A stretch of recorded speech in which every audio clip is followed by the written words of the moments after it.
Hey, tonight we're diving into a thrilling journey back to the Viking Age, a time of fearless explorers, skilled craftsmen, and legendary warriors who sailed the seas in search of riches, land, and glory.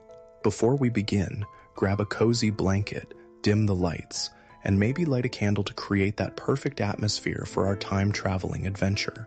This story works best when you're completely relaxed, so take a deep breath and prepare to be transported to a world both beautiful and harsh, where survival required strength, wit, and courage beyond anything we need in our modern lives. Congratulations, you've just woken up in the late 8th century, somewhere along the rugged coast of Norway. The year is 793 CE, and you find yourself in a world completely different from the one you're used to. The air smells of salt, smoke, and pine. The distant sound of waves crashing against rocky shores blends with the calls of seabirds circling overhead. You blink your eyes, trying to adjust to the dim light filtering through the smoke hole in the ceiling. You're lying on a hard wooden bench inside a longhouse, a dwelling that serves as both home and gathering place for an entire family, sometimes even several families. Furs and woolen blankets provide some cushioning against the rough wood, but nothing like the soft mattress you're accustomed to. The good news is that this dwelling is ingeniously designed to keep heat from the central hearth circulating throughout the space. The bad news? You're sharing it with not just people, but also with chickens pecking at the earthen floor and, during the harshest winter nights, even larger livestock. The longhouse stretches before you, its wooden walls bowed like the hull of a ship. Wooden posts support the thatched roof, and between them hang shields, spears, and everyday tools. You notice that everything here serves a purpose. There's no room for purely decorative items in a world where survival depends on practicality. Light streams in from the smoke hole above the central hearth, where embers from last night's fire still glow faintly. As you sit up, your muscles ache from the firm sleeping surface. A woman with golden hair braided intricately around her head glances at you as she stirs something in an iron pot hanging over the freshly stoked fire. She wears a simple ankle-length dress of undyed wool with a colorful apron-like garment over it, fastened at the shoulders with 2 ornate brooches connected by strings of beads. Around her neck hangs a small hammer-shaped pendant. Thor's hammer, you realize, a symbol of protection. You've slept long enough, she says, in a language that somehow you understand. There's work to be done before the men return from fishing. You rub your eyes, wondering how you'll manage to blend into this world so different from your own. Everything around you seems both familiar and alien. Simple wooden furniture, tools hanging from the walls, the smell of porridge cooking, but all with a distinctly foreign quality that reminds you just how far from home you truly are. Outside, voices call to one another in a melodic language that rises and falls like the waves. Children laugh as they chase chickens around the muddy paths between buildings. Dogs bark excitedly as they follow their young masters. Through the open door, you glimpse other longhouses clustered together, smoke rising from their roofs into the crisp morning air. Beyond them lies a shimmering fjord where several longships are anchored, their dragon-headed prows seeming to watch over the settlement. "Here," the woman says, handing you a wooden bowl filled with a thick porridge. "Eat quickly. There's wool to be spun, bread to be baked, and the goats need milking." You accept the bowl, feeling its warmth against your palms. The porridge is bland but filling, made of barley and oats with a swirl of honey. As you eat, you notice others in the longhouse stirring, children rubbing sleep from their eyes, an older woman already working at a loom in the corner. "My husband Leif and the others sailed out at dawn," the woman continues, glancing toward the door. "They hope to catch enough fish for the coming feast. The Jarl has called all free men to his hall in 3 days' time to discuss the summer raids."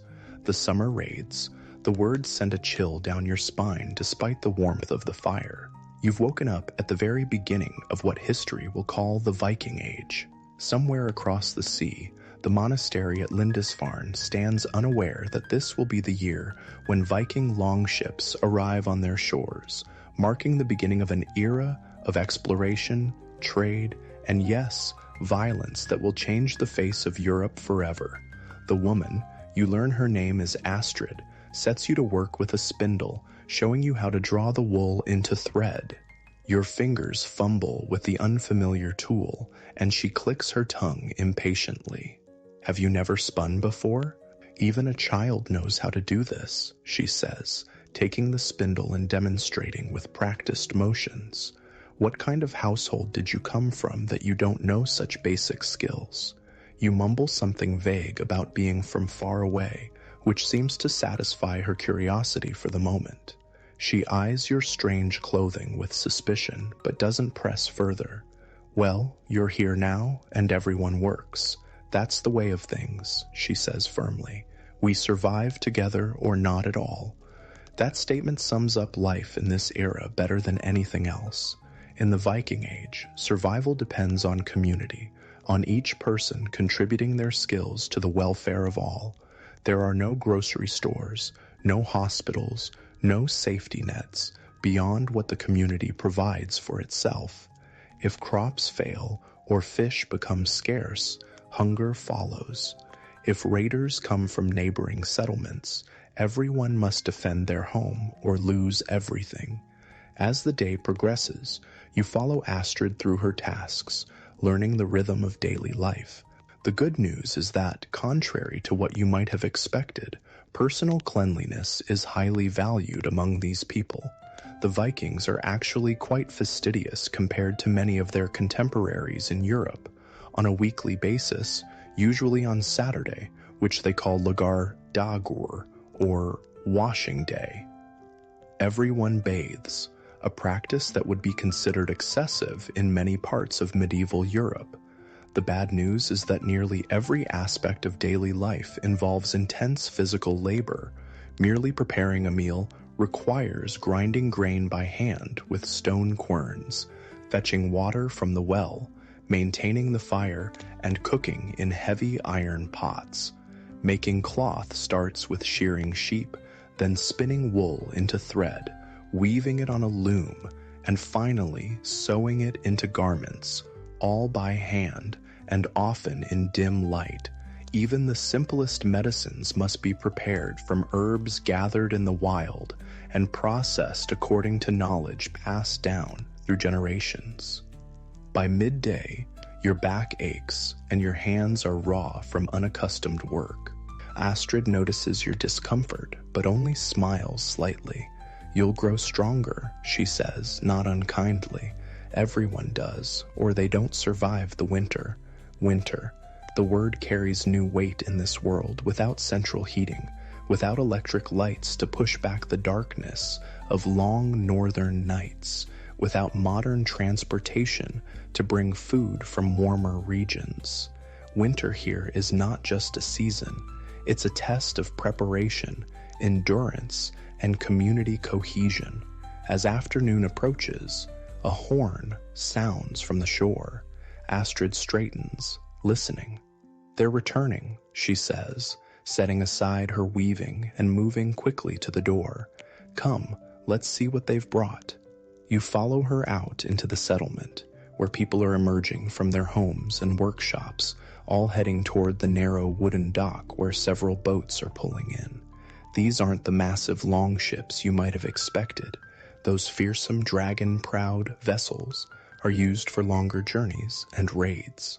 These are smaller fishing boats, still skillfully made but designed for coastal fishing rather than ocean voyages. Men call out greetings as they secure their vessels, holding up strings of fish to appreciative cheers from those on shore. Children run to meet fathers and brothers, eagerly peering into the boats to see the day's catch.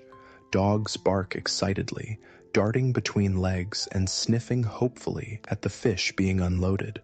Leaf, a tall man with a reddish beard streaked with gray, raises a hand in greeting when he spots Astrid. His arms are muscled from years of rowing and fishing, his face weathered from exposure to sun and sea. He looks to be in his 30s, but it's hard to tell for certain. Life in this era ages people faster than in your time. "We had good fortune today," he tells Astrid as he hands her several large cod. "The sea was generous." "Njord smiled on you," she replies, referring to the Norse god of the sea and fishing. "Perhaps," Leif agrees, then lowers his voice. "Bjorn's ship returned while we were out. He brought news from the south. The Franks are growing weaker, divided between brothers fighting for power. Their coastal monasteries are unguarded, filled with gold and silver." Astrid's expression grows serious. "You're thinking of joining the raid, aren't you?" Leif glances at you, noticing your presence perhaps for the first time. "We'll speak more of this later," he says, before turning to help the other men unload their catch. You follow Astrid back to the longhouse, where she immediately sets to work preparing the fish. With practiced motions, she fillets them using a sharp iron knife, setting aside the best portions for immediate cooking and hanging the rest on racks near the fire to be smoked and preserved. "Here," she says, handing you a knife of your own and pointing to a pile of vegetables, onions, carrots, and something that looks like turnips. "Cut these for the stew." As you work alongside her, Astrid begins to talk, perhaps sensing your curiosity about this world you've found yourself in. "My husband is a good man, a respected man in our community," she says, her knife never pausing in its work. "He has a boat of his own and land to farm. We have 4 children who lived past infancy. We are blessed by the gods for that." You learn that 3 of their children are grown, 2 sons who have their own families now, and a daughter who married a man from another settlement. The 4th, a boy of 12 named Eric, is currently helping his father with the boats. "But Leif dreams of more," Astrid continues, her voice dropping slightly despite the fact that you're alone in the house. He hears the stories from those who have sailed to distant lands, who have brought back silver and thralls. The word thralls, you realize, refers to slaves, people captured during raids and brought back to work the farms and households of the Norse. "Do you think he'll go?" you ask cautiously, not wanting to seem too ignorant of their customs, but curious about what's coming. Astrid sighs as she tosses the fish into a large pot. Men seek glory and wealth. It's in their nature. And times have been difficult these past few years. Poor harvests, harder winters. Many believe that raiding is the answer, that the gods favor those bold enough to take what they need. As evening approaches, more people gather in the longhouse. You meet Eric, a skinny boy with his father's reddish hair who watches you with open curiosity. Several neighbors arrive, bringing contributions to the meal. Freshly baked bread, fermented milk that tastes something like yogurt, berries preserved from last summer's harvest. The longhouse fills with conversation and laughter as people share news and stories. Leif and several other men sit near the fire, talking in low voices about lands across the sea, about monasteries filled with treasure, about the glory that awaits those brave enough to venture into unknown waters. You notice how the youngest men lean forward eagerly, their eyes bright with visions of adventure and wealth, while some of the older ones look more cautious, weighing risks against potential rewards. "The Jarl says we'll need at least 4 ships, one man says, stroking his beard thoughtfully. "Enough men to overwhelm any resistance quickly." "And good weather," adds another. "The Western Sea can be treacherous even in summer." "The priests at these monasteries, they're not warriors," a young man points out eagerly. "They won't fight back." "Don't be too certain," cautions an older man with a long scar running down one side of his face. "Any man will fight when cornered, and their god is powerful, so they say. Different from our gods, but powerful nonetheless." The conversation shifts to practical matters. how many men each ship will need, what provisions to take, the best time to depart. You listen, realizing you're witnessing the planning of what might be one of the earliest Viking raids on the British Isles, events that will transform European history. Later, as people begin to depart for their own homes and the fire burns low, life approaches you directly for the first time. "Astrid tells me you're from distant lands," he says, studying your face in the flickering light. "Yet you speak our tongue?" You fumble for an explanation that might make sense in this context.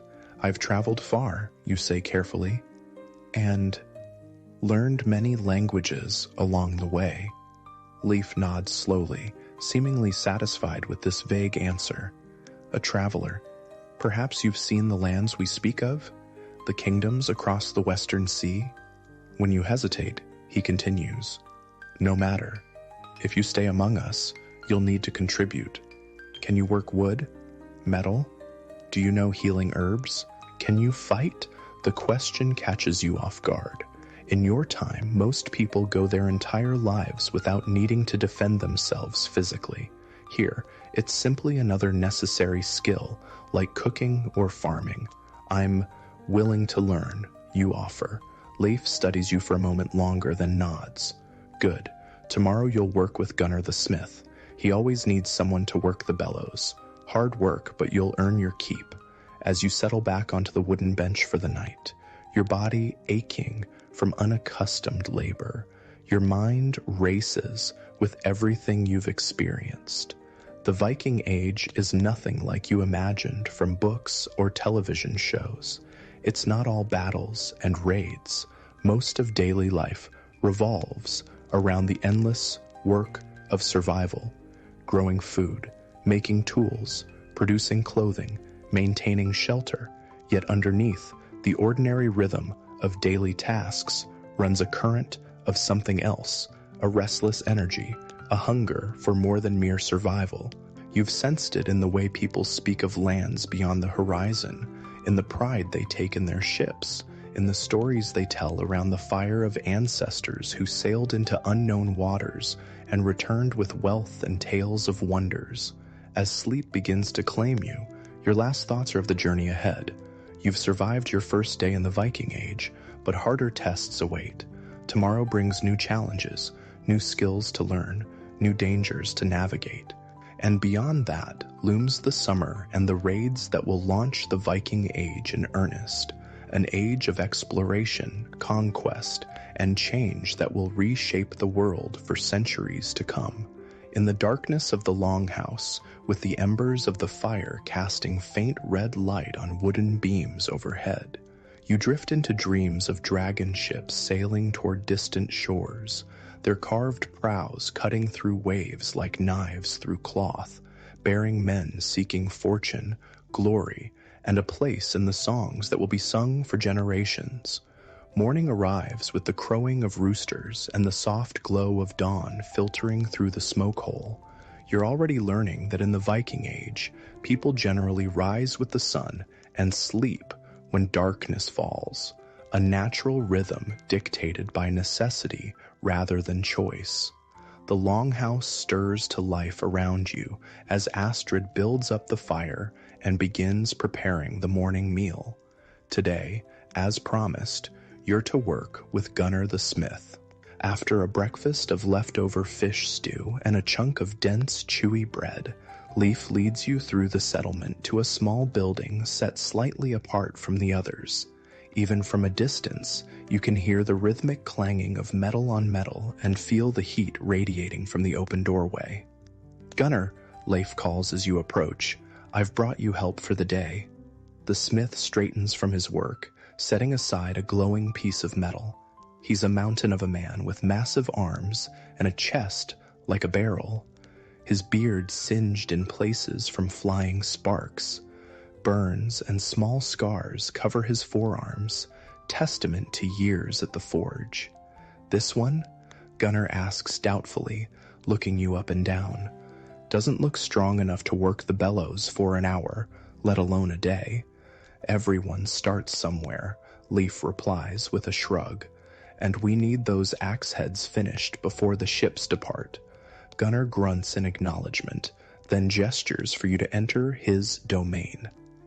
"Come then, let's see what you're made of." Leaf leaves you in the smith's capable if intimidating hands. The forge is a simple structure with walls on 3 sides and an open front to allow heat to escape and light to enter. The heart of the space is the forge itself, a clay furnace where charcoal burns bright orange, fed by leather bellows that pump air to raise the temperature high enough to work iron.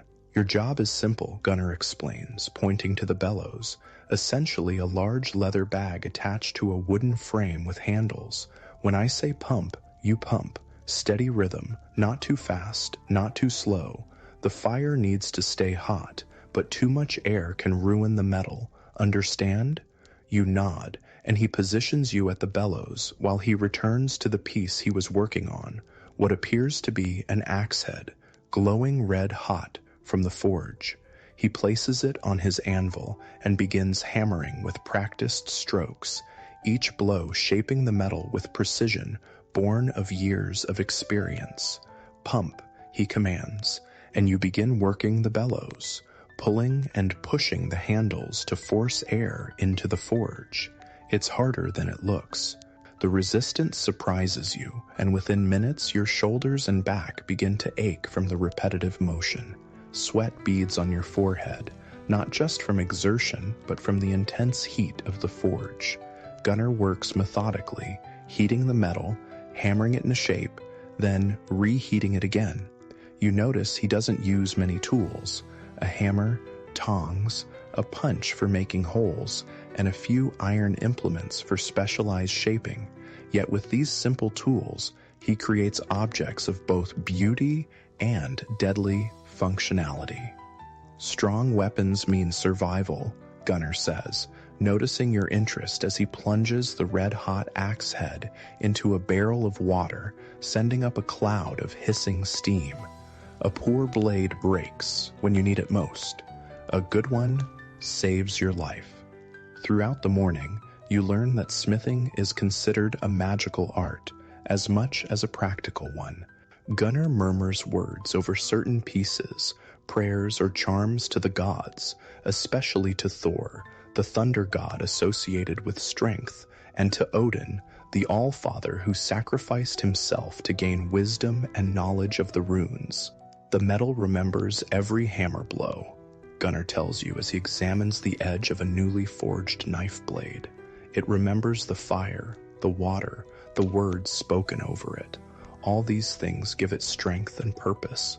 By midday, your arms feel like lead and your back screams with pain, but Gunnar seems impressed that you've lasted this long without complaint. He calls for a break, and you gratefully collapse onto a wooden stool while he produces a water skin and a bundle containing dried meat and bread.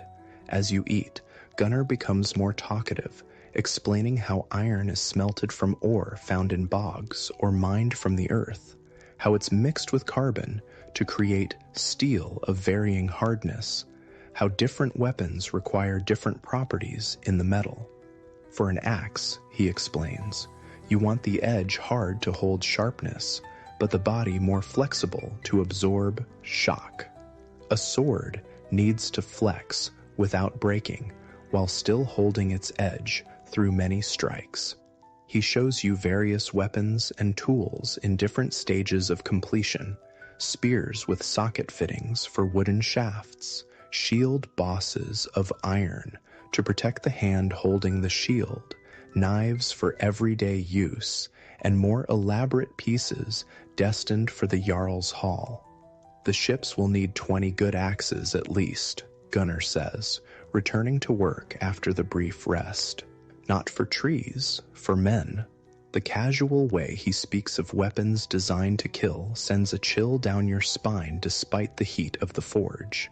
For Gunnar and the people of this time, violence isn't an aberration but an expected part of life. Raids aren't seen as immoral, but as a legitimate way to acquire wealth and prestige. Different times, different values, a harsh reminder of how far from home you truly are.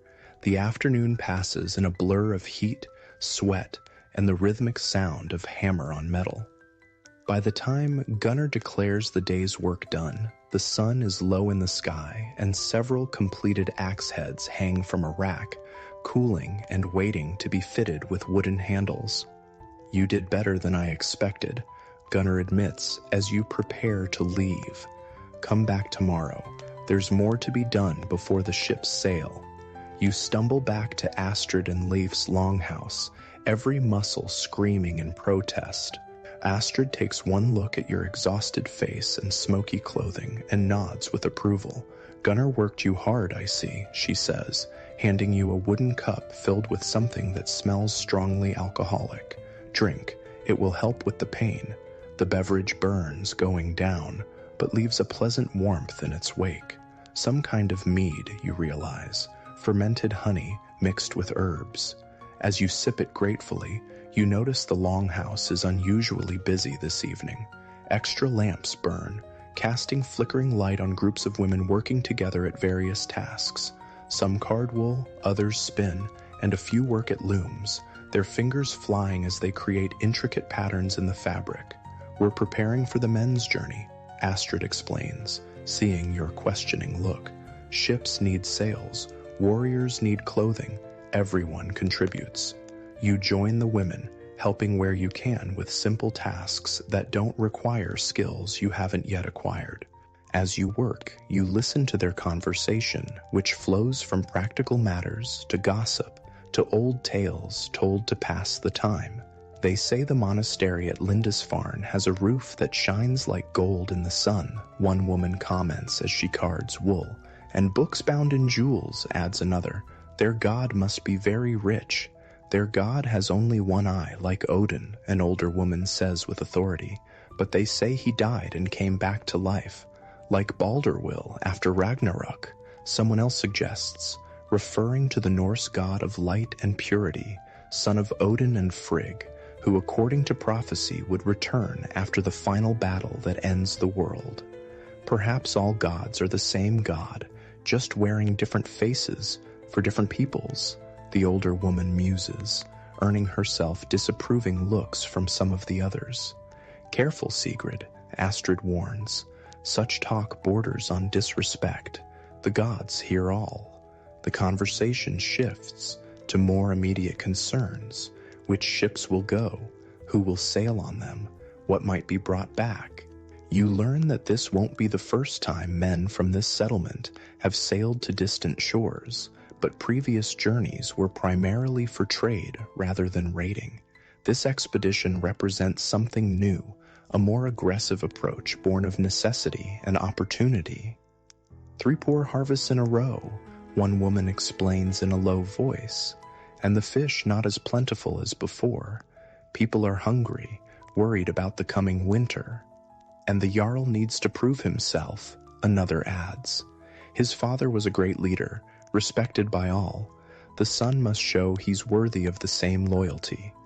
As darkness falls, men begin to arrive, joining the gathering.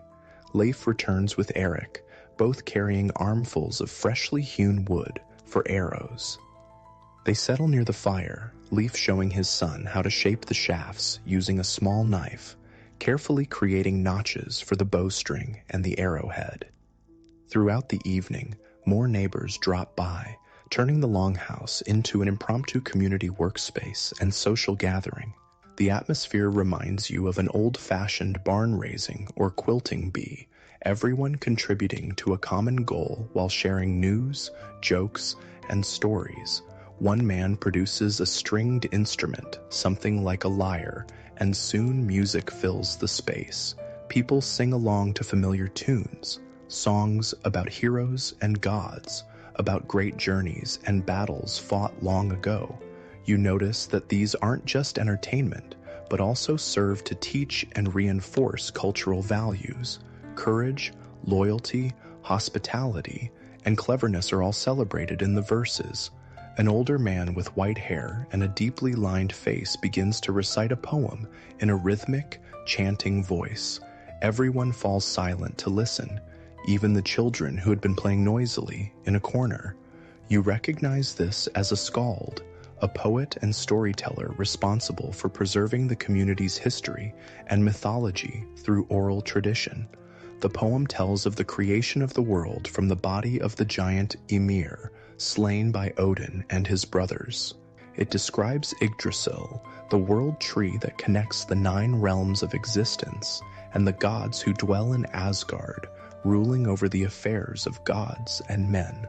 The skald's voice rises and falls dramatically as he recounts the adventures of Thor battling giants, a Odin sacrifice to gain wisdom, of Loki's clever tricks and eventual betrayal. These stories, you realize, aren't just entertainment for these people. They're a framework for understanding the world, explaining everything from natural phenomena to human behavior.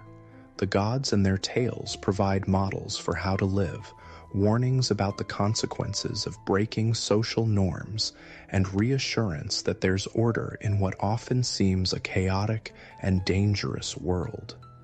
As the evening progresses, the conversation inevitably turns to the upcoming raid. The Jarl, the local chieftain, has called a thing, an assembly of free men, to discuss the plans in detail. Such meetings are the closest thing the Norse have to a formal government, where disputes are settled, crimes judged, and important decisions made collectively. "Will you go with the ships, father?" Eric asks Leif, his young face serious in the firelight. Leif ruffles his son's hair affectionately. "Aye, I'll go. We need a good pilot who knows the stars and how to read the currents, and someone must look after these young hotheads who've never left sight of their mother's apron strings." There's gentle laughter at this, but you sense the underlying tension. Raiding is dangerous, with no guarantee of return. Everyone in the room knows that some who sail away may never come back, lost to storms or enemy weapons or any of the countless other perils that await those who venture into unknown territories. "What about the farm?" Eric persists. "The crops need tending." "That will be your responsibility," Leif tells him. "You're old enough now to take a man's duties. Your mother will guide you, and Gunnar has promised to keep an eye on things as well." Eric straightens, clearly proud to be entrusted with such responsibility, yet anxious about living up to it. "I won't disappoint you," he promises solemnly. "I know you won't," Leif says, his voice gentle. "You have your grandfather's good sense." Later, as the gathering begins to disperse, you help Astrid clean up, gathering empty cups and bowls, sweeping the floor, banking the fire for the night. She works silently for a while, then speaks abruptly. "You heard what was said tonight. Leif will go with the ships." You nod, uncertain how to respond. "He's a skilled navigator," she continues, "the best in the settlement. They need him." Again, you nod, sensing there's more she wants to say. "I've been his wife for 18 winters," Astrid says, her hands never pausing in their work. "I've watched him sail away many times, always fearing it would be the last. But this is different. This isn't trading with people who welcome our ships. This is taking what isn't freely given." "Are you afraid?" you ask quietly. "For him, always. For what this means for all of us?" She pauses, looking into the glowing embers of the fire. "The gods set many paths before us. Some lead to glory, others to destruction. Sometimes it's hard to tell one from the other until you've gone too far to turn back." The next morning, you return to Gunnar's forge as promised. Your muscles protest every movement, still sore from the previous day's unaccustomed labor, but you find that the work goes easier now that you know what to expect. Gunnar seems pleased with your progress, even showing you how to do some simple hammering on heated metal, shaping it according to his instructions. "You've got a feel for it," he comments gruffly, which you gather is high praise from the taciturn smith. "With practice, you might make a decent apprentice." Throughout the day, you notice increased activity in the settlement. Men come and go from the shore, where the ships are being prepared for the journey. Barrels of provisions are carried down to be loaded, dried meat, flour, ale, and other necessities to sustain the crew during their voyage. Weapons are bundled and carried aboard, along with shields painted in bright colors to identify different groups of warriors. When you break for the midday meal, you walk down to the shore to watch the preparations more closely.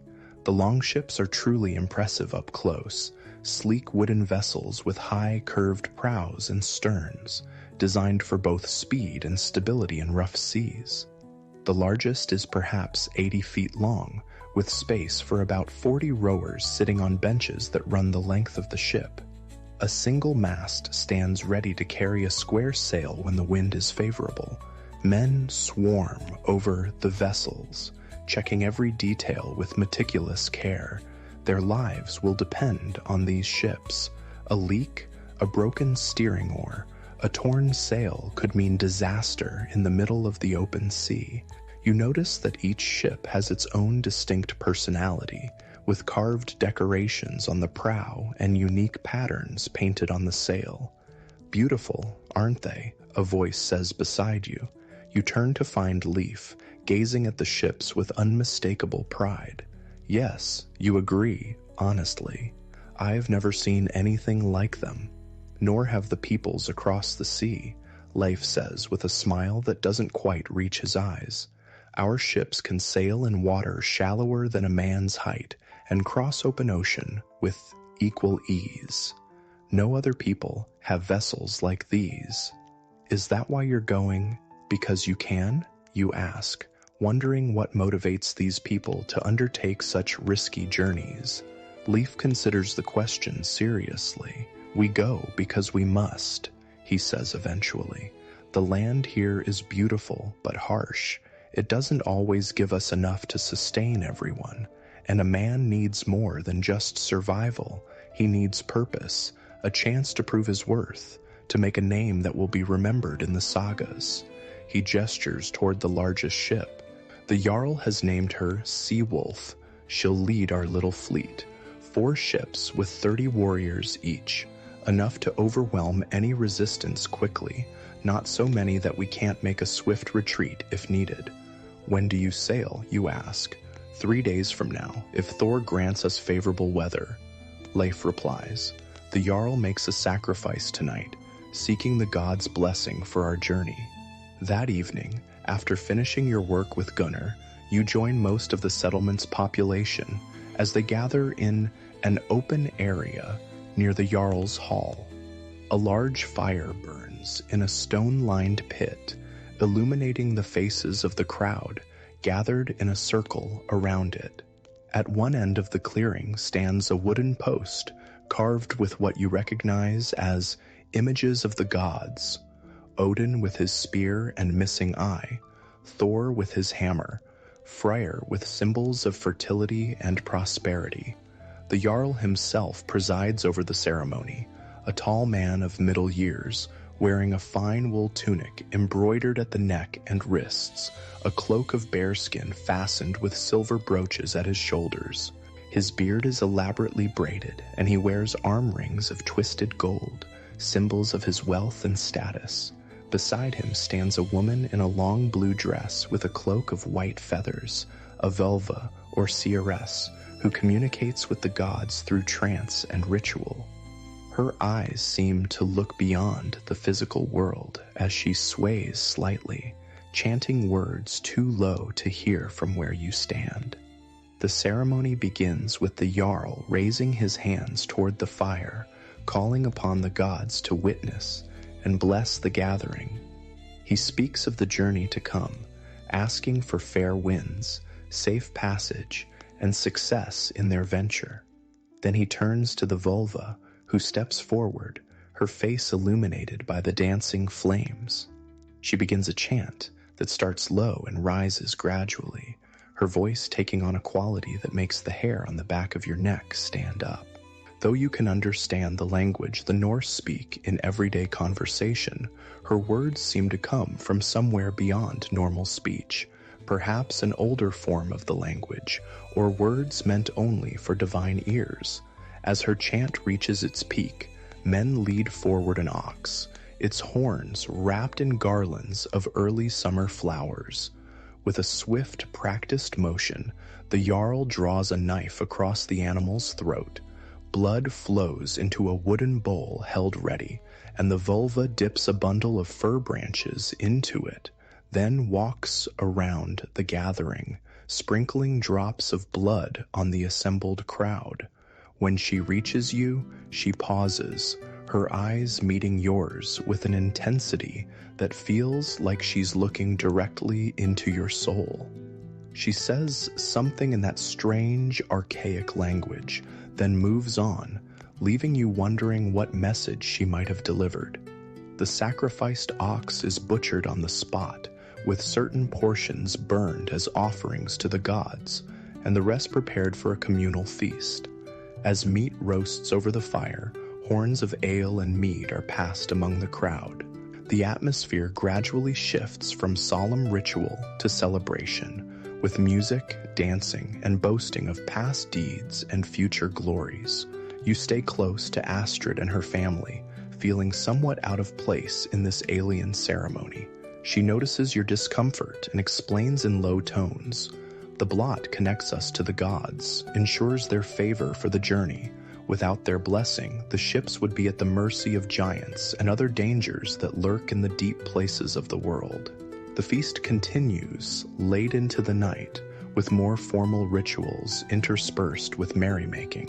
Oaths are sworn upon a sacred ring, promises made to share the spoils fairly, to stand together in danger, to bring honor to their people and their gods through their deeds. As the celebration reaches its height, you find yourself drawn into a dance that circles the fire, hands linked with those of strangers who, for this moment at least, accept you as one of their own. The rhythm of drums, the flicker of flames, the swirl of movement, all combine to create a sense of connection to something larger than yourself, a glimpse perhaps of what these people feel when they call upon their gods. Later, exhausted but strangely exhilarated, you walk back to the longhouse with Astrid's family. The night sky above is clear, stars scattered like frost across a black cloak. Leif points out certain constellations, explaining how they guide sailors when no land is in sight. The stars are the same in distant lands, he says thoughtfully. No matter how far we travel, they watch over us, constant as the gods themselves. You look up at those ancient stars, the same ones that shine in your own time, and feel a momentary connection across the centuries, a bridge between this world of gods and warriors and the one you've left behind. Perhaps in some ways, people haven't changed as much as you might think, still looking to the stars for guidance, still seeking meaning in the vastness of the universe. With that comforting thought, you settle onto your sleeping bench, muscles aching from work and dance, mind full of the strange and wonderful things you've witnessed. Sleep comes quickly, deep and dreamless, as your body continues to adapt to the demands of this new world. The next 2 days pass in a whirlwind of activity as the entire settlement prepares for the departure of the ships. You continue to work with Gunnar, your hands growing calloused from labor, your arms stronger from working the bellows. The forge never cools as weapons and tools are crafted, repaired, and sharpened. Other crafters are equally busy, woodworkers making oars and shields, women sewing extra clothing, and preparing food that will keep during the voyage. On the morning of the 3rd day, you wake to the sound of a horn blowing from the shore. The sailing day has arrived, and with it a sense of both excitement and tension that permeates the entire settlement. After a hasty breakfast, everyone gathers at the beach where the 4 ships wait, bobbing gently in the calm waters of the fjord. The vessels are fully laden now, provisions and weapons stowed carefully to maintain balance. Shields hang along the gunwales, their bright colors creating a protective barrier, as well as an impressive display. Each ship has its own animal-headed prow, wolves, dragons, serpents, carved and painted figures that seem alive in the morning light, ready to guide their vessels through unknown waters. The warriors who will sail are saying their goodbyes to families and friends. Some are solemn, others boisterous, but all share a common anticipation of what lies ahead. Many wear their finest clothing for this departure, tunics of good wool with colorful trim, cloaks fastened with decorative brooches, arm rings and necklaces that display their status and wealth. Life embraces Astrid tightly, then places his hands on Eric's shoulders, speaking words of encouragement and responsibility to his son. The boy stands straight, trying to appear confident and mature despite the tears that threaten at the corners of his eyes. "Watch over your mother," Leif instructs him. "The farm is in your hands until I return."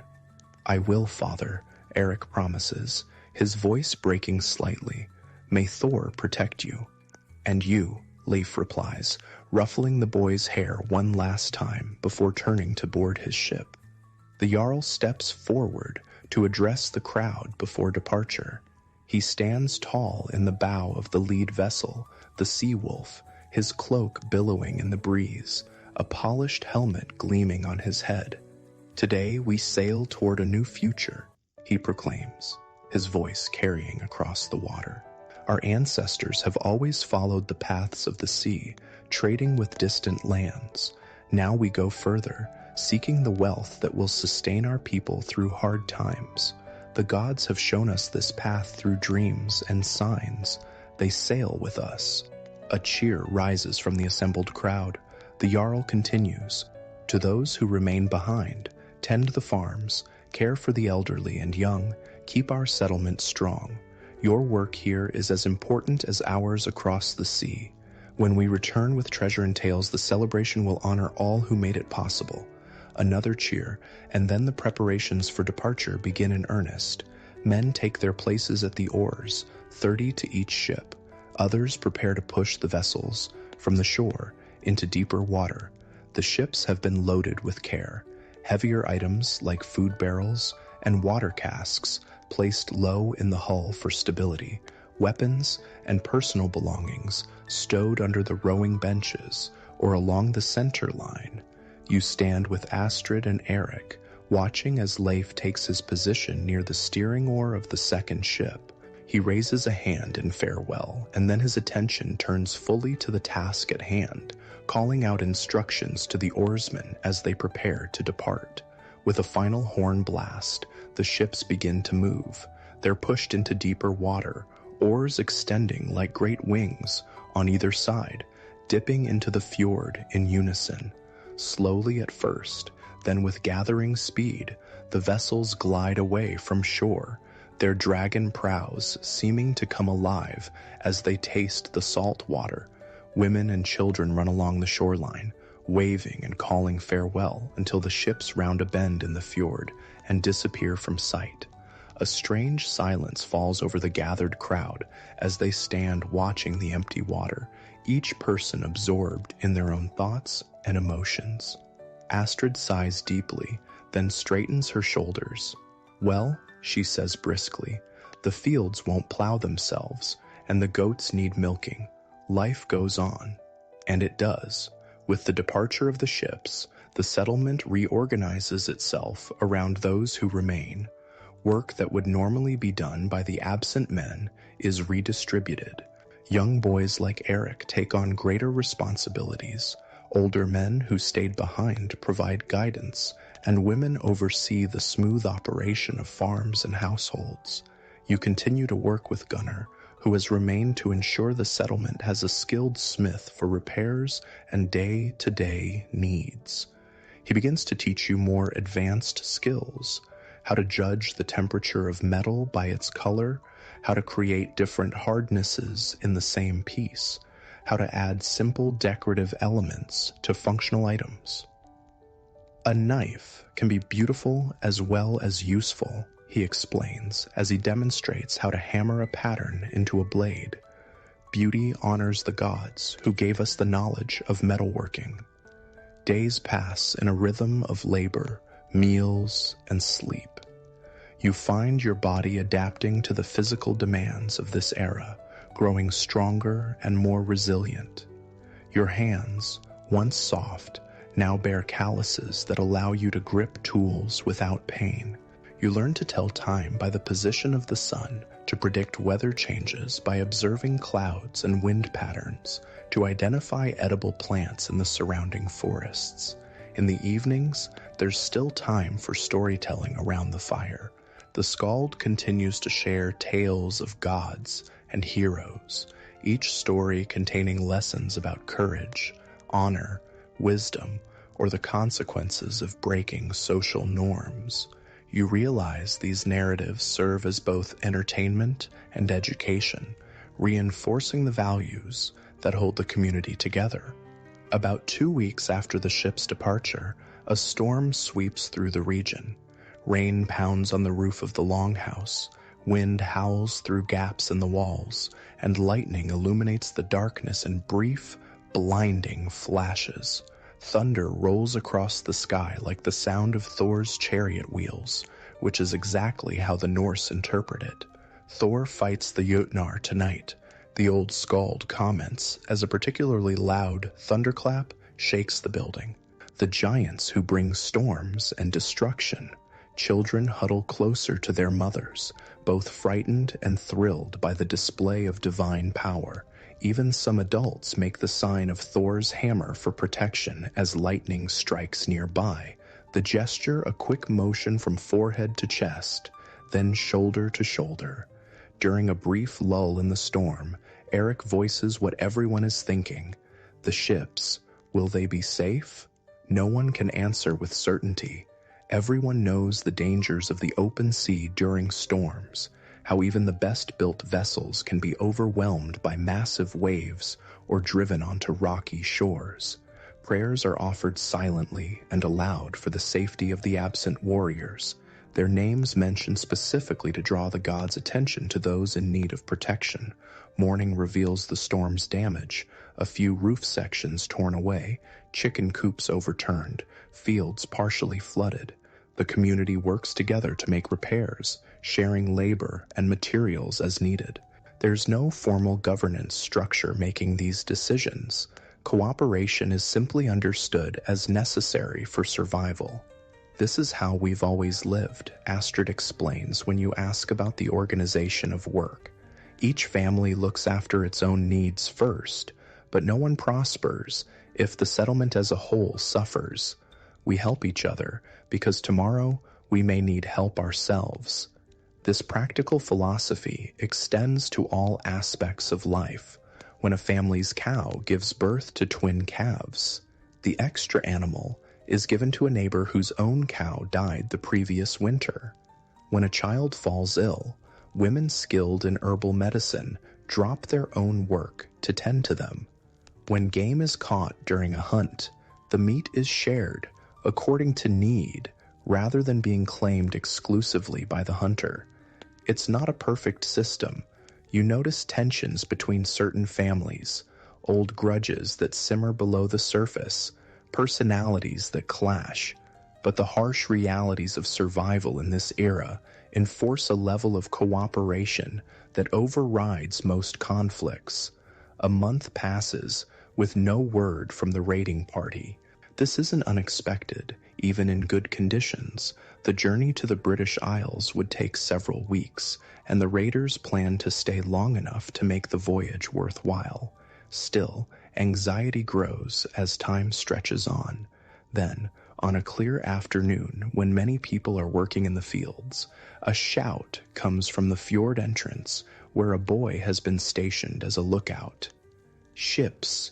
Ships returning! Work is abandoned as everyone rushes to the shore, straining to see the approaching vessels.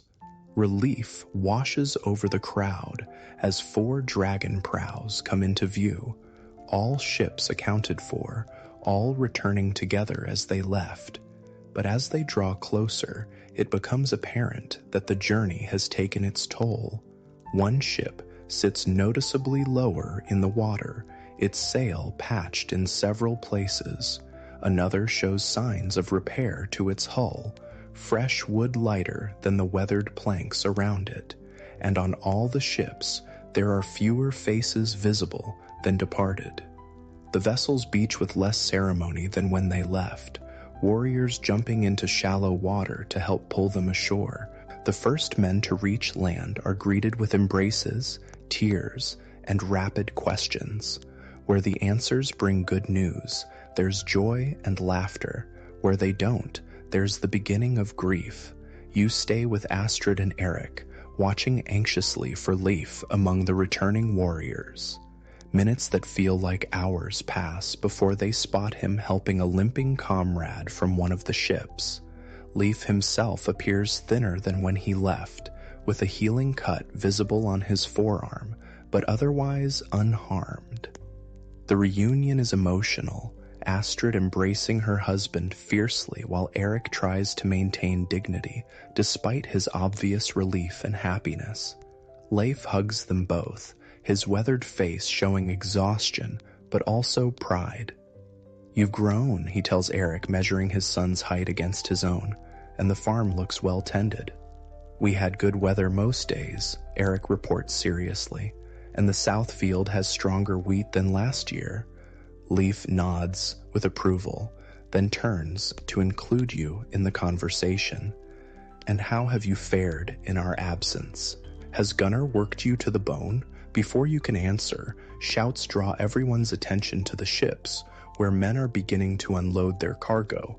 Trunks and bundles are passed from hand to hand, each item adding to piles on the shore that grow impressively large. The goods being unloaded aren't what you might have expected from raiding. There are no obvious church treasures or religious artifacts.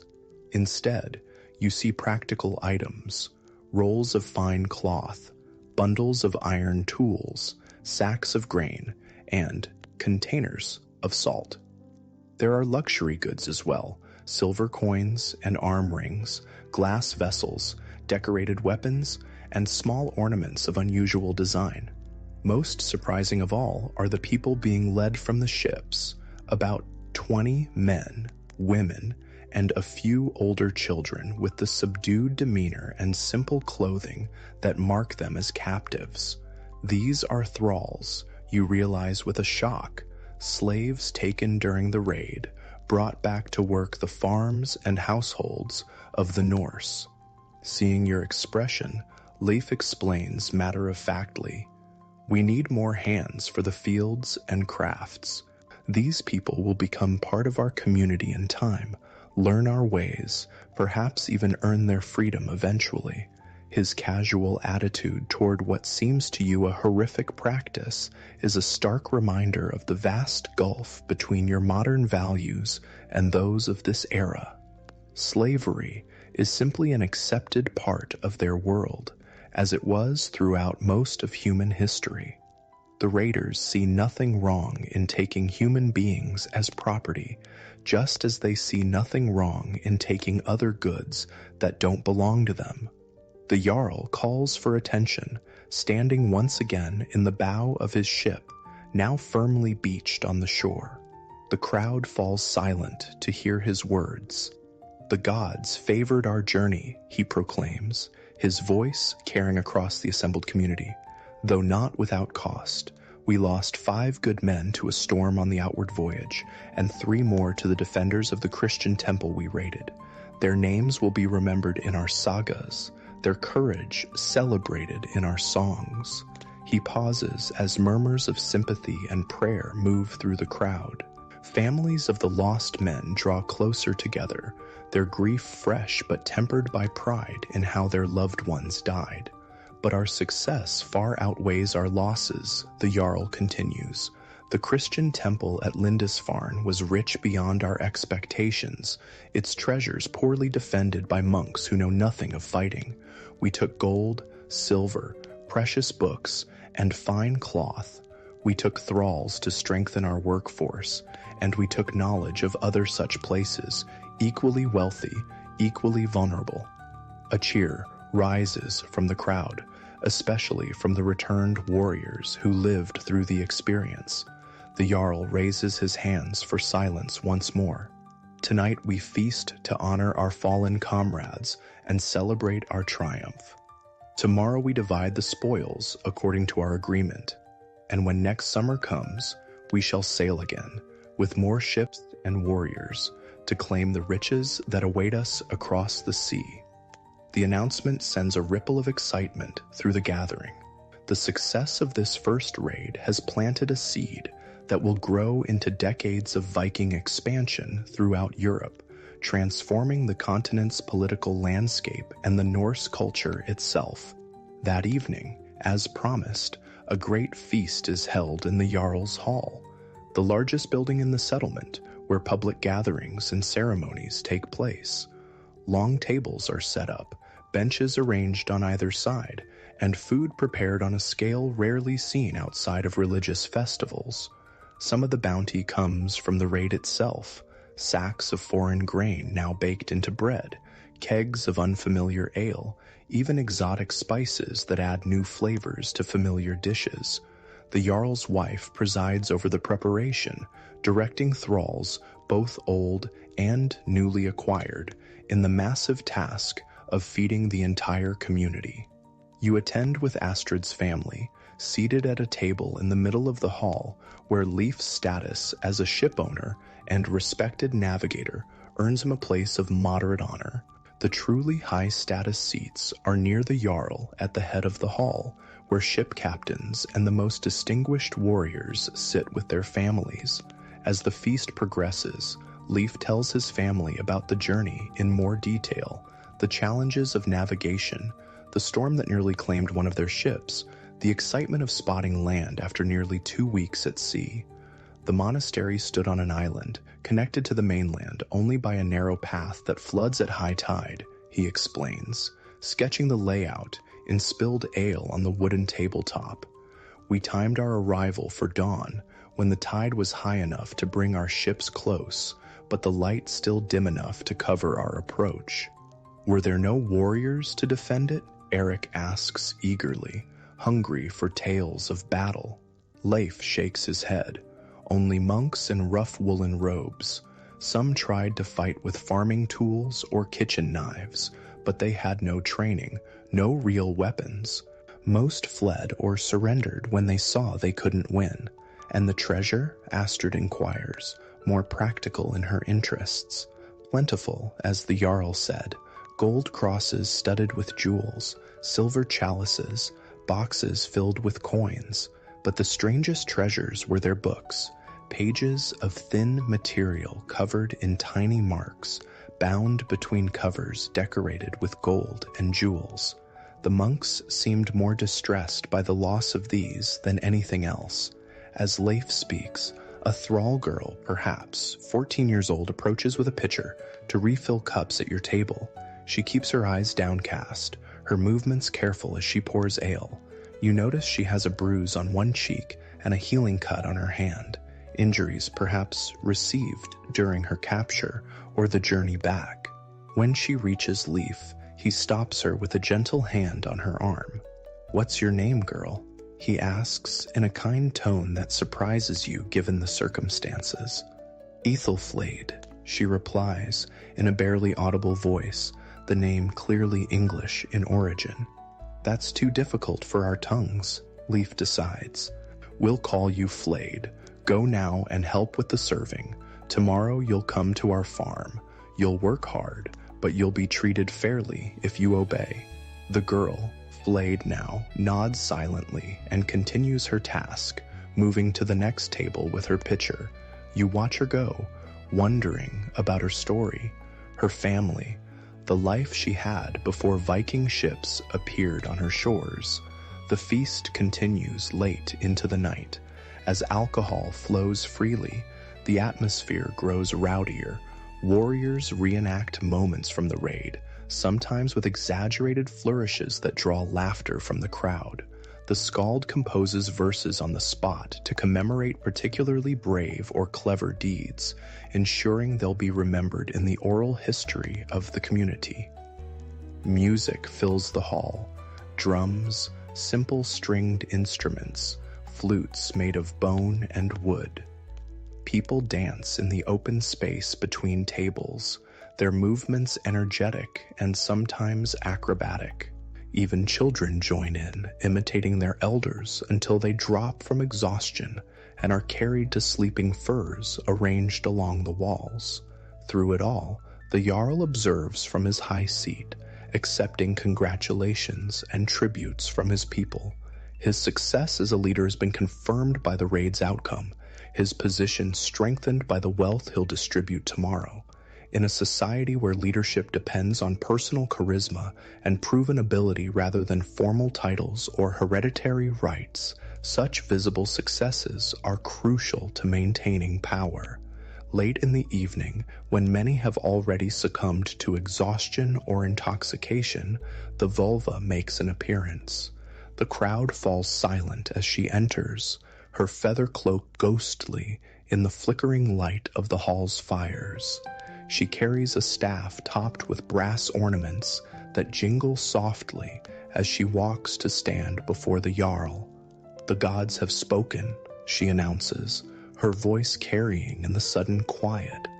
"They are pleased with our offering before the voyage, and with the courage shown by our warriors. Odin welcomes the fallen to his hall, where they feast even now as we do here." A murmur of approval runs through the assembly. The families of the dead men take particular comfort in this pronouncement, knowing their loved ones have achieved the highest honor a warrior can aspire to. A place in Valhalla, Odin's Hall of Heroes. "But the gods also warn us," the vulva continues, her tone growing more ominous. "Our success brings new dangers.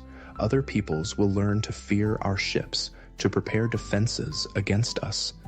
And some among us may grow too proud, forgetting that all victories come from the gods' favor, not merely human strength or skill."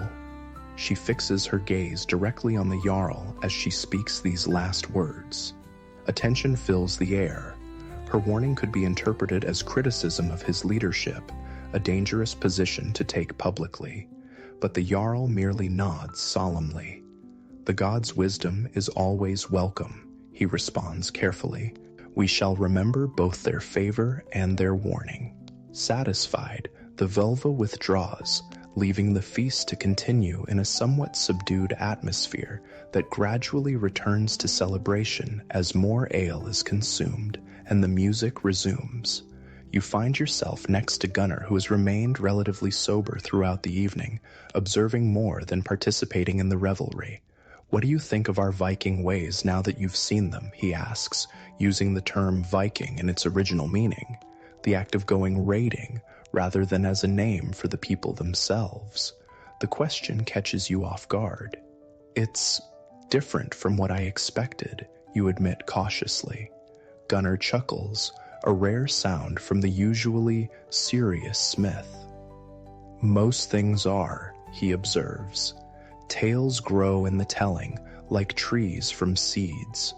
100 years from now, who knows what stories they'll tell of this first raid. Perhaps they'll say we were giants who breathed fire and ate Christian babies." His cynical humor surprises you, suggesting a perspective more nuanced than you'd given him credit for. "Do you think it was right?" you ask, keeping your voice low. "The raid, I mean." Gunnar takes a long drink before answering, his scarred face thoughtful in the dim light. "Right? Wrong? Those are complicated words. Was it necessary? Probably. 3 bad harvests in a row. Fish stocks declining in our usual waters. People were hungry, worried about winter. Now they're not." He gestures toward the thralls serving at various tables. As for them, their lives have changed, yes. Some for the worse, at least at first. But many will eventually become part of our community, marry our people, raise children who won't remember any other life. Is that better or worse than if they'd stayed where they were? Who can say? His pragmatic view reflects the reality of this era. Morality is often a luxury afforded only to those whose survival is secure. For people living on the edge of subsistence, Decisions are made based on what ensures continuation of the family, the community, the way of life. As the feast finally winds down, you walk back to Astrid and Leif's longhouse with their family, now expanded by the addition of Flade, who follows silently a few paces behind.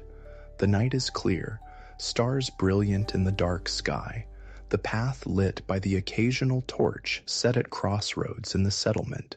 Eric, tired but still excited by the day's events, peppers his father with questions about the voyage, the foreign lands, the fighting techniques used during the raid.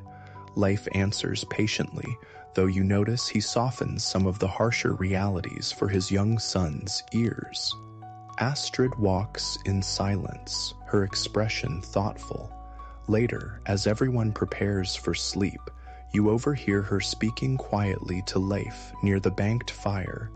"Things will change now," she says, her voice barely above a whisper. "This success will lead to more raids, more wealth, and more danger. The world is always changing," Leif replies, placing a gentle hand on her shoulder. "We must change with it or be left behind. And our children, what world are we creating for them?" Leif has no immediate answer for this deeper question. He simply draws her close, both of them gazing into the glowing embers, as if seeking glimpses of the future in the dying flames. As you settle onto your sleeping bench, you reflect on how this first successful raid at Lindisfarne will ripple outward through time, setting in motion events that will transform not just Norse society, but much of Europe. The Vikings will establish settlements in England, Ireland, Normandy, and as far east as Russia and Constantinople. They'll influence language, law, art, and technology wherever they go. They'll be remembered as both brutal raiders and skilled traders, explorers and colonizers, destroyers and builders. And it all begins here, with ships returning laden with plunder, with a feast celebrating victory, with plans already forming for the next summer's voyages. You're witnessing the birth of the Viking Age, a pivotal moment in history unfolding around you in all its complex, contradictory glory. Sleep comes slowly as your mind processes everything you've experienced. When dreams finally claim you, they're filled with dragon ships sailing unknown waters, with skalds singing tales of gods and heroes, with the faces of people, Norse and Thrall alike, caught in the currents of history, carried toward futures they cannot possibly imagine. The morning after the feast brings a more solemn, organized event, the division of plunder among those who participated in the raid. This takes place in the open area before the Jarl's Hall, with the entire community gathering to witness the proceedings. The sharing of wealth is not just about material gain. It's a public performance that reinforces social bonds and hierarchies within the community. The Jarl oversees the division personally, seated on a carved chair brought out from his hall. Before him, the spoils of Lindisfarne are arranged on woolen cloths spread over the ground, silver pieces sorted by weight, jeweled religious objects, bundles of fine fabric, weapons, and practical items like tools and cooking vessels. "According to our agreement before sailing," the Jarl announces, "the goods will be divided thus: 1/3 to outfit the ships and provide for families of the fallen, 1/3 divided among all who sailed based on their contribution, and 1/3 to be distributed at my discretion to reward exceptional service." This formula seems to be accepted without question, likely a traditional arrangement that everyone understands and considers fair. The Jarl begins by setting aside the first third, which will be used for community needs. From the remainder, each warrior receives a share proportionate to his role in the expedition. Ship captains receive more than ordinary crew members. Those who fought especially bravely get bonus items, and those who contributed specialized skills like navigation are recognized accordingly. Leif, as both a ship owner and chief navigator, receives a substantial portion: silver arm rings, a finely crafted sword from Frankish lands, likely obtained through previous trade rather than directly from Lindisfarne, and several ells of English woolen cloth finer than anything produced locally. "The cloth is for you," he tells Astrid when he returns to where his family watches the proceedings. "The sword I'll keep for now, but it will be Eric's when he's ready." The boy's eyes widen at this promise. Inheritance of weapons, especially fine ones, is an important tradition, both practically valuable and symbolically significant as a mark of family continuity and status. The thralls captured during the raid are also distributed, with the Jarl taking first choice of several strong men and a woman skilled in weaving, then allocating the rest according to need and merit. There's no attempt to keep families together. A mother and daughter are separated without ceremony, despite their obvious distress.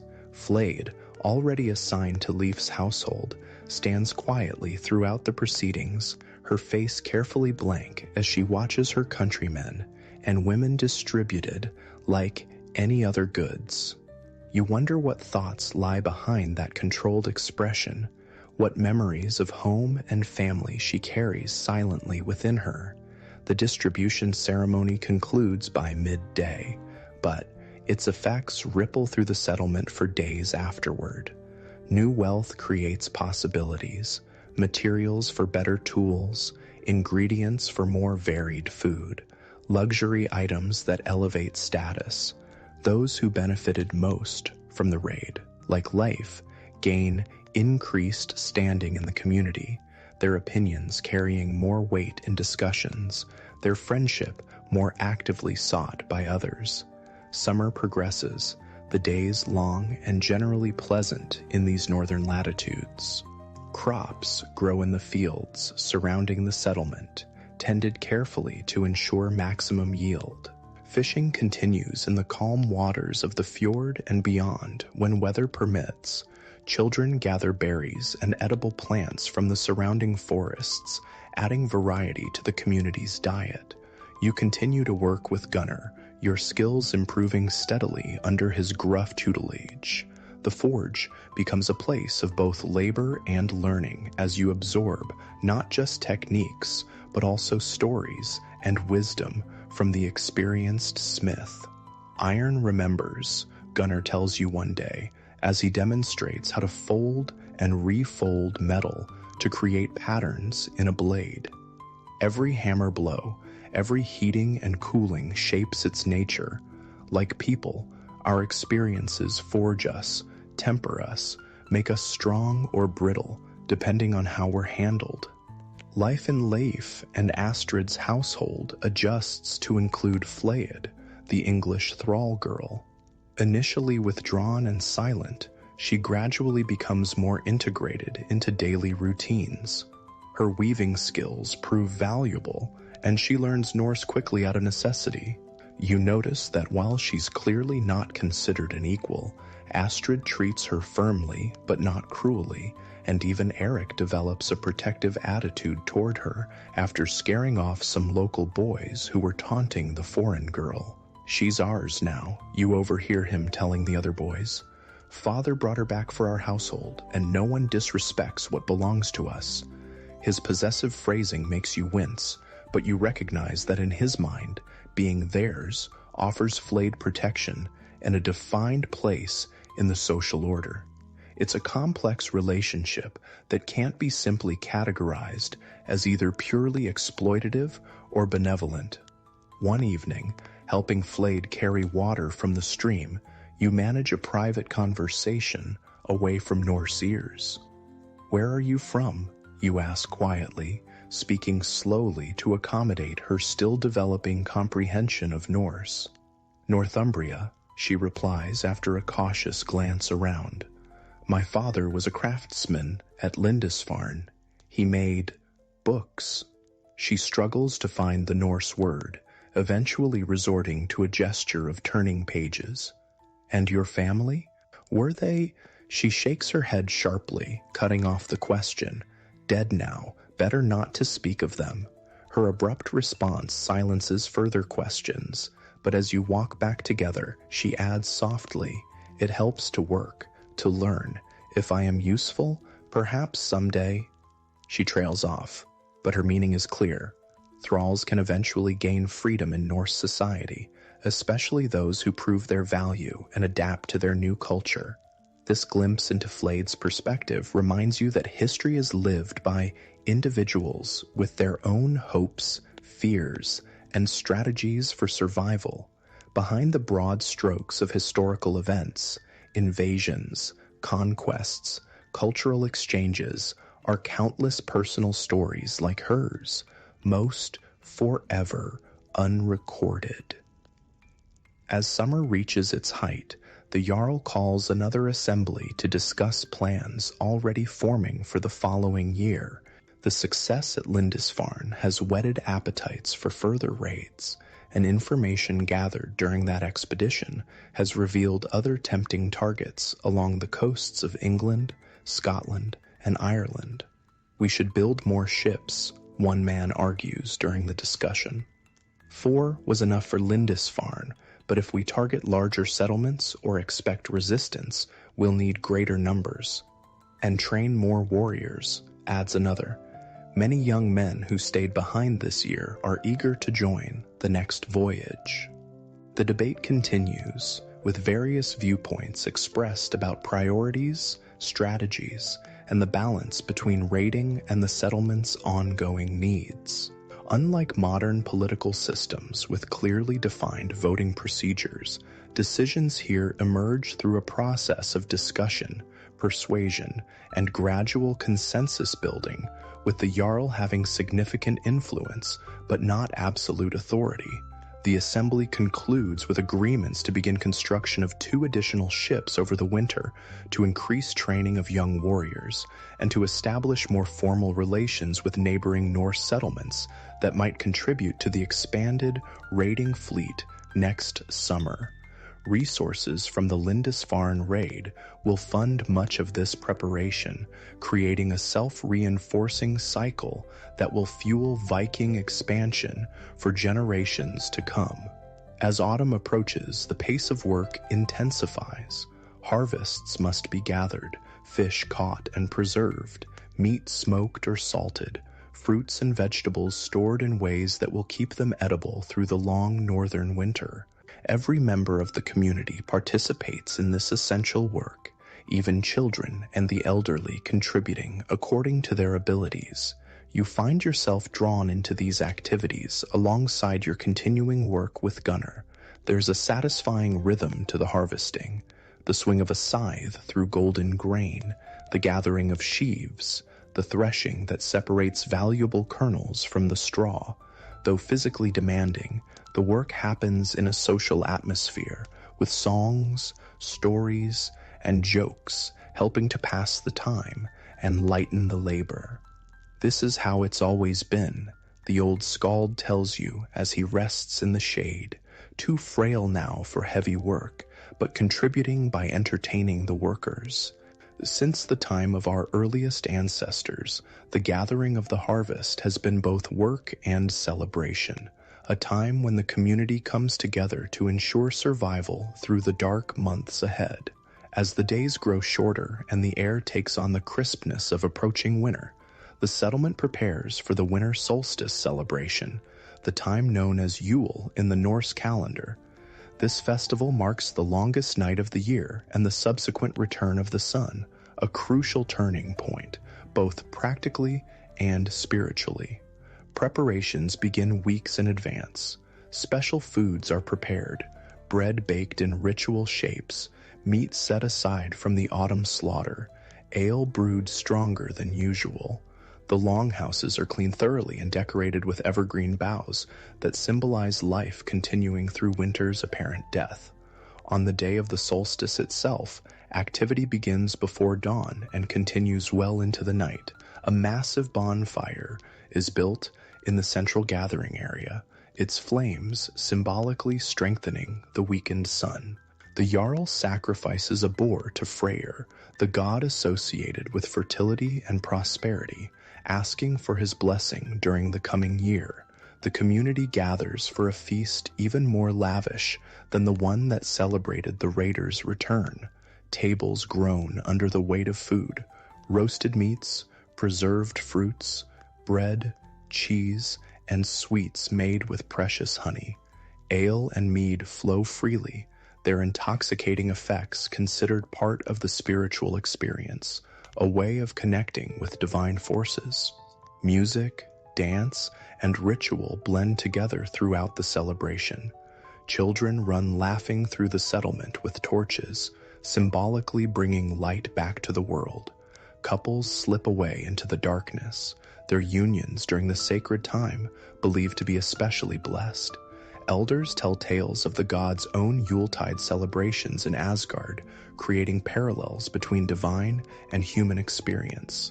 The vulva performs divination rituals, casting rune stones and interpreting their patterns to foretell what the coming year will bring.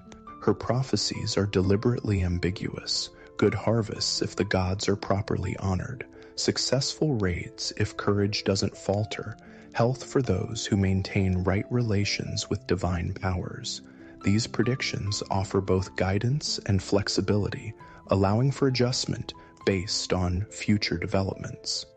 Near midnight, at the depth of the longest darkness, a solemn ritual takes place. The Jarl and other leading men of the community take oaths on a sacred ring dedicated to Freyr, swearing to uphold laws, protect the settlement, and honor the gods in the year to come.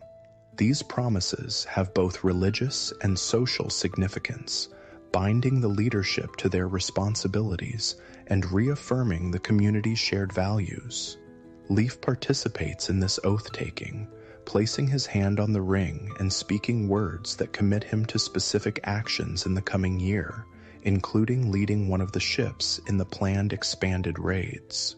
Eric watches with pride and longing, eager for the day when he too will be considered a man, able to take part in such rituals and expeditions.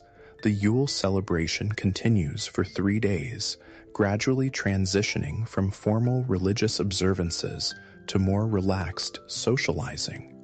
Work is minimized during this time, with only essential tasks like tending animals performed. It's a welcome break before the deep winter sets in, bringing shorter days, colder temperatures, and the inevitable challenges of the season. Winter in the Viking settlement is a time of contrasts. Outside, the world seems dormant, fields covered in snow, the fjord sometimes frozen near the shores, daylight lasting only a few hours. But inside the longhouses, life continues with surprising vigor and variety. This is the season for indoor crafts, weaving, carving, repair of tools and equipment. Men work on building components for the new ships, shaping strakes and fashioning the dragon heads that will adorn the prows come spring. Women spin and weave, turning wool into the fabric that will clothe the community.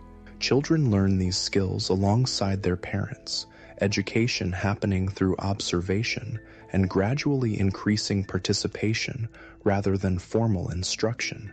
Evenings are devoted to storytelling, music, and games.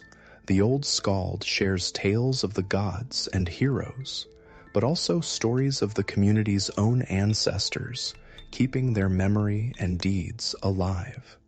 People play board games like Hanifatafel, a strategic challenge that simulates defense against attackers, or simple dice games that combine chance with wagers that add excitement to long winter nights. You discover that the Norse are far from the uncultured barbarians often portrayed in later European writings. They have rich artistic traditions expressed in woodcarving, metalwork, and textile design.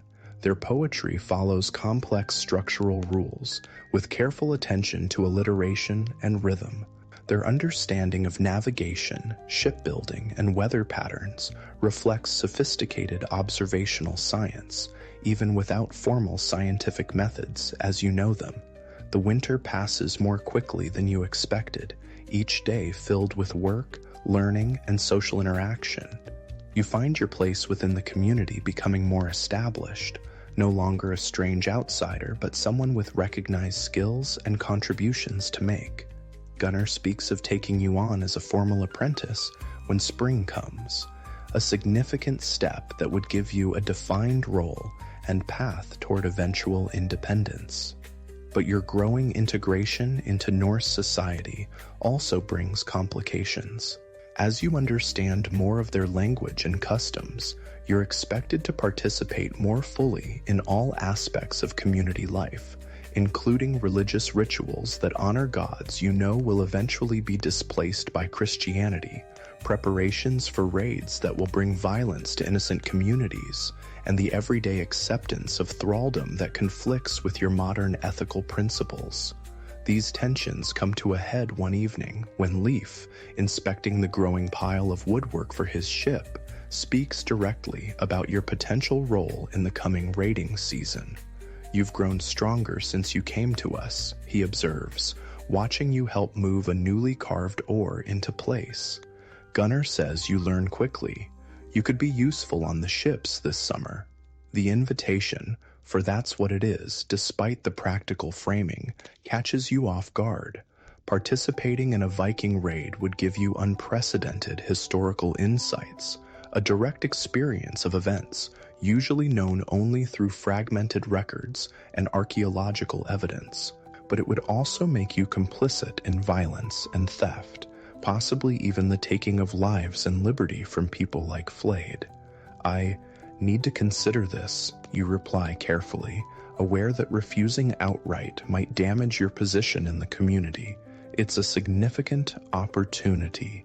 Leif nods, seeming to understand your hesitation, if not its exact nature. "Think on it. There's time yet before we must decide the ship's company."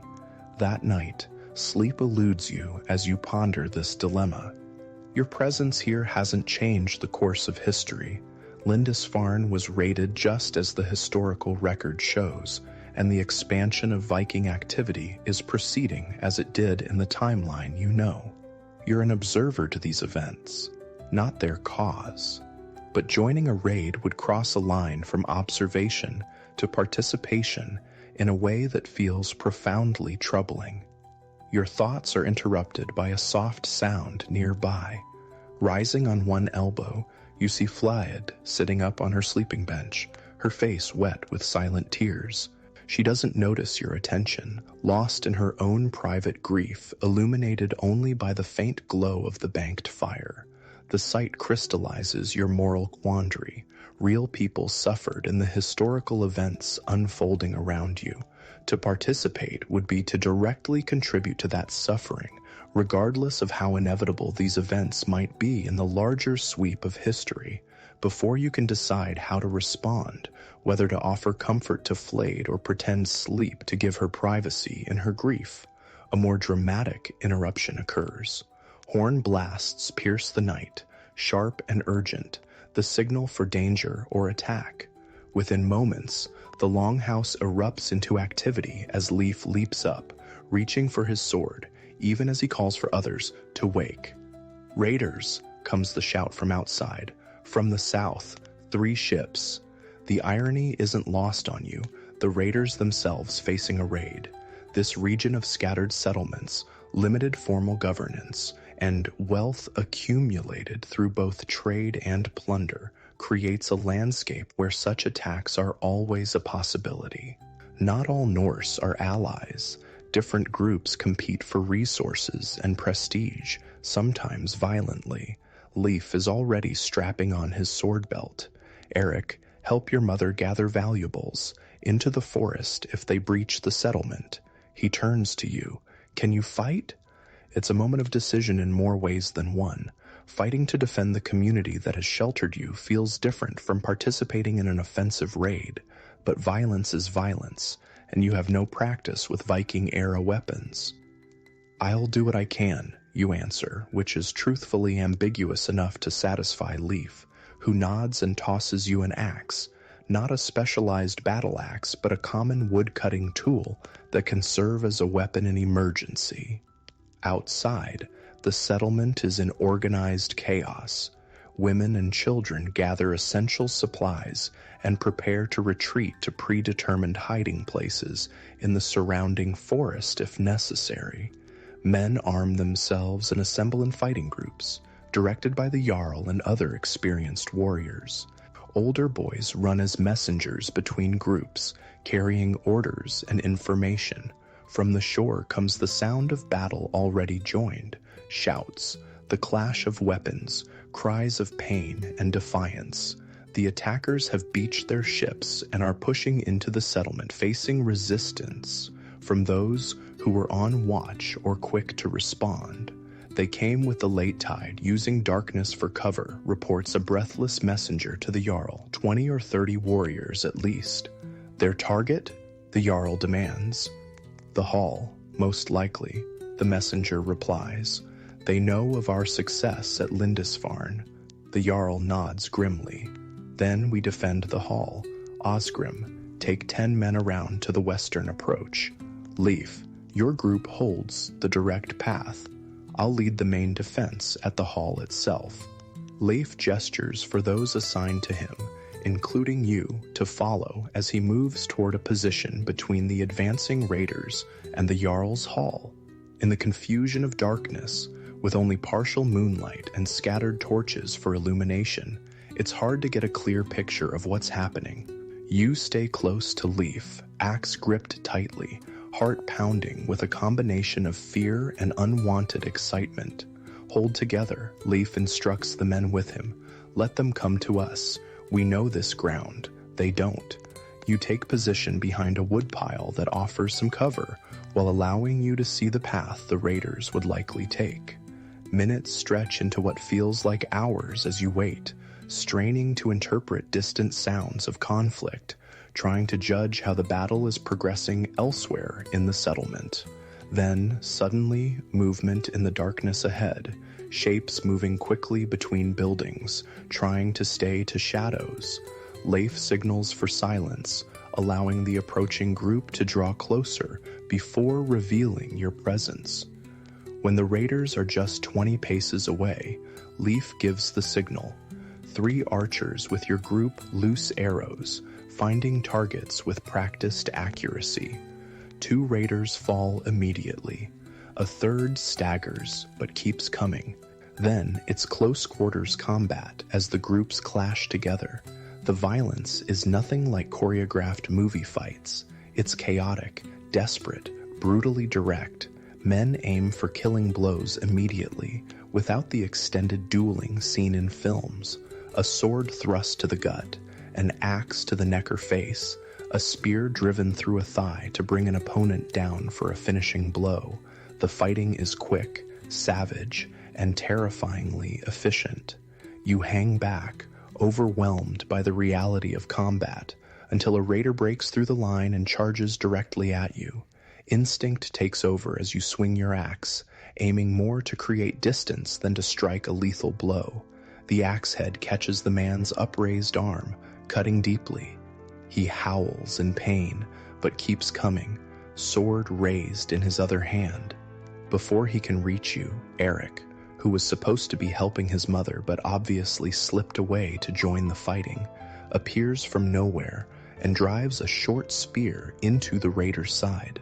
The man crumples, his sword falling harmlessly to the ground. Eric stands frozen, eyes wide with shock at what he's done. This is clearly his first kill, a moment both traumatic and, in this society, transformative.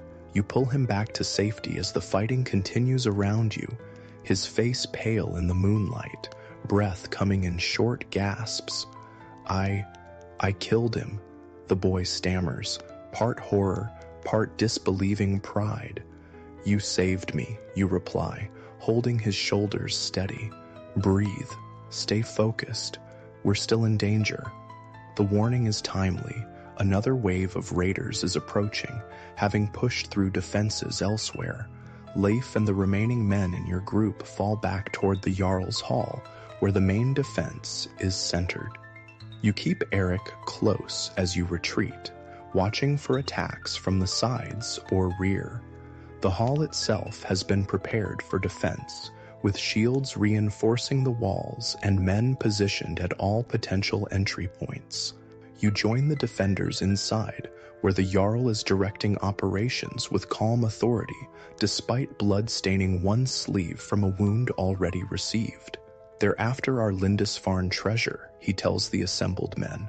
"Perhaps they think we're still celebrating Yule, our guard down, and our reflexes dulled by ale. They'll learn differently before this night ends." His confidence is justified. While the raiders have the advantage of surprise, the defenders have superior numbers, knowledge of the terrain, and the motivation of protecting their homes and families. The battle rages for perhaps an hour before the attackers, suffering significant casualties and making little headway against the organized defense, begin to withdraw. "They're returning to their ships," comes the cry from outside. They flee. There's no immediate celebration. It could be a trick, or the raiders might regroup for another attempt. The Jarl orders continued vigilance, sending scouts to confirm the enemy's retreat and search for any who might be hiding within the settlement. Dawn reveals the cost of the night's conflict. 6 defenders lie dead, with another dozen nursing wounds of varying severity. The raiders left 8 of their own dead behind, plus 2 so badly wounded they couldn't be moved, now captives who will likely become thralls if they survive their injuries. The settlement has suffered damage as well. Several buildings burned, stored goods stolen or destroyed, animals killed or scattered. But the main target, the wealth from Lindisfarne kept in the Jarl's hall, remains secure. A somber ceremony is held for the fallen defenders, their bodies prepared for burial with their weapons and personal items, as befits warriors who died protecting their community. The Jarl speaks of each man individually, recounting his virtues and contributions, ensuring his memory will be preserved in the community's oral history. "They feast in Valhalla now," the Jarl concludes, "honored guests at Odin's table. Their courage will inspire us as we rebuild what was damaged and strengthen our defenses against future attacks." Eric, now publicly acknowledged for his first kill despite his young age, stands taller during the ceremony. The experience has aged him, pushing him more rapidly toward adult status in a society where martial prowess is highly valued. Life watches his son with a complex expression, pride mingled with a parent's natural concern, recognition that the boy is changing irrevocably. In the days that follow, the settlement repairs physical damage while processing the emotional impact of the attack. The experience has shaken assumptions of security, leading to increased emphasis on defenses, more regular watches, improvements to the simple palisade that surrounds the central area, better systems for raising alarm. It also accelerates preparations for the coming raiding season. We've seen what happens to those who grow wealthy without the strength to protect their riches, the Jarl points out during an assembly called to adjust plans. We must be both prosperous and powerful, feared enough that others think twice before attacking us. There's logic to this perspective, given the realities of the era. With no overarching government to provide security and enforce laws, communities must essentially protect themselves or become victims. The same ships that enable trade and raiding serve as deterrents when visible in a settlement's harbor, signs of strength and mobility that potential attackers must consider. For you personally, the raid brings unexpected clarity. Experiencing violence directly, both the threat to yourself and witnessing the killing around you, crystallizes your feelings about participating in the upcoming expeditions. When Leif again raises the possibility, you have a ready answer. "I'm grateful for the offer," you tell him, choosing words carefully to avoid offense. "But I believe I serve better here, continuing my work with Gunnar, helping maintain what's needed at home." Rather than disappointment, Leif shows understanding. Not everyone is meant for the raiding life, he acknowledges. The settlement needs skilled crafters as much as warriors. Gunnar speaks well of your progress. This conversation marks a turning point in your relationship with the Norse community. By making a clear choice about your role, you've moved from ambiguous outsider to someone with a defined place in the social structure. You're becoming, in their eyes, and perhaps to some degree in your own mind, part of their world rather than merely an observer passing through. Spring advances, bringing longer days, milder weather, and renewed activity throughout the settlement.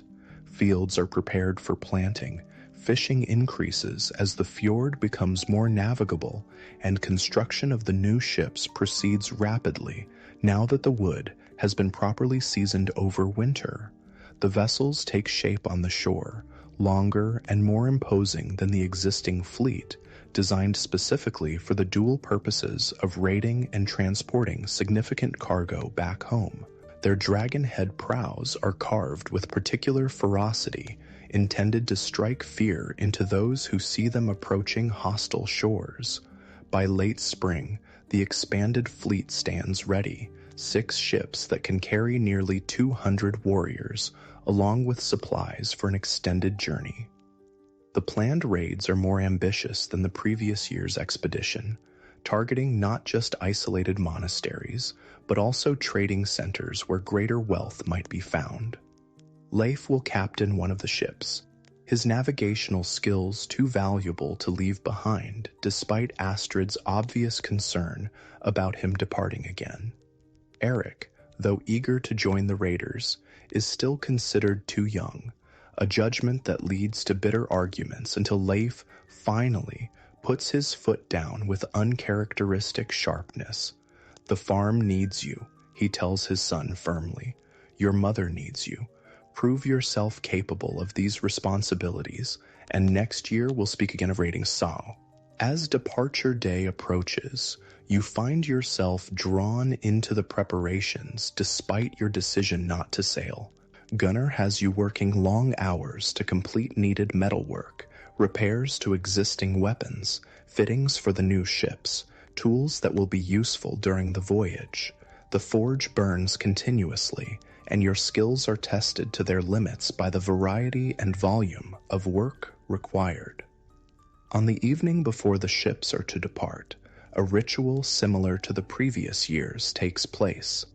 The vulva performs sacrifices, blood is sprinkled on the assembled warriors, and oaths are taken to ensure proper behavior during the expedition. But there's a difference in tone, less uncertainty, more confidence born of previous success and expanded capabilities. "The gods favored us before," the Jarl declares, "and they will favor us again if we prove worthy of their blessing. We sail not just for ourselves, but for our families, our settlement, our ancestors, who watch us from Odin's hall. Let every warrior remember this. Your deeds across the sea will echo here at home, bringing either honor or shame to your name and lineage." The departure itself, witnessed at dawn the next day, is an impressive spectacle. 6 dragon ships, their sails catching the early light as they move into the deeper waters of the fjord, oars rising and falling in perfect unison, carrying men whose faces mix excitement, determination, and in some cases apprehension about what lies ahead. You stand with Astrid, Eric, and others remaining behind, watching until the ships disappear around a bend in the fjord. An odd silence falls over the gathering after the last vessel vanishes from sight, a communal exhalation as tension breaks, followed by the gradual resumption of conversation as people turn to the tasks that will occupy them during the men's absence. "And now we wait," Astrid says simply, her expression composed despite the concern she feels. "And we work, and we prepare for their return, as women have always done when men seek glory in distant places." Her words capture an essential aspect of Norse society during the Viking Age, the division of roles that sends men to raid foreign shores, while women maintain the home community, each gender with its own sphere of power and responsibility. It's a partnership of necessity born of harsh conditions and limited resources that shapes family structures, social organizations, and individual lives throughout this era. Life in the settlement settles into a pattern similar to the previous year's routine during the raiders' absence. Fields are tended, fishing continues, crafts are practiced, and children are raised with the constant awareness that survival depends on everyone contributing according to their abilities. The community naturally reorganizes itself around those who remain, with older men, adolescent boys, and women taking on leadership roles, usually held by the absent warriors. You continue your apprenticeship with Gunner, your skills advancing to the point where you can now complete simpler projects independently. There's satisfaction in this progress, in creating objects of both beauty and function with your own hands, in knowing your work contributes tangibly to the community's welfare. Weeks pass with no word from the raiding fleet, which is expected. There's no postal service or communication system that could bring messages from distant shores. Everyone understands that news will come only with the ships themselves, hopefully laden with new wealth, but possibly bearing tidings of loss and failure. Then, on a clear summer day when many people are working in the fields, the lookout boy stationed at the fjord entrance gives the signal, ships approaching, sails visible on the horizon. The community mobilizes quickly, work abandoned as people hurry to the shore to see which vessels return and who they carry. As the ships draw closer, a cheer rises from the crowd. All 6 vessels are accounted for, their dragon prows cutting proudly through the water as they make their final approach to home. The raiders have returned, apparently successful in their ventures across the sea. But there's something different about this homecoming. The ships carry not just plunder, but also what appear to be household goods and additional people, women and children, as well as the expected thralls. And among the warriors, some show signs of injuries more serious than typically sustained in short raids, suggesting extended fighting or possibly even battles against organized resistance. As the vessels beach and the warriors disembark, it becomes clear that this expedition differed significantly from the previous year's quick attack on Lindisfarne. Leif, thinner than when he left but otherwise unharmed, embraces Astrid and Eric before turning to include you in his greeting. "We've much to tell," he says, his expression suggesting experiences both triumphant and sobering. "This journey has changed everything."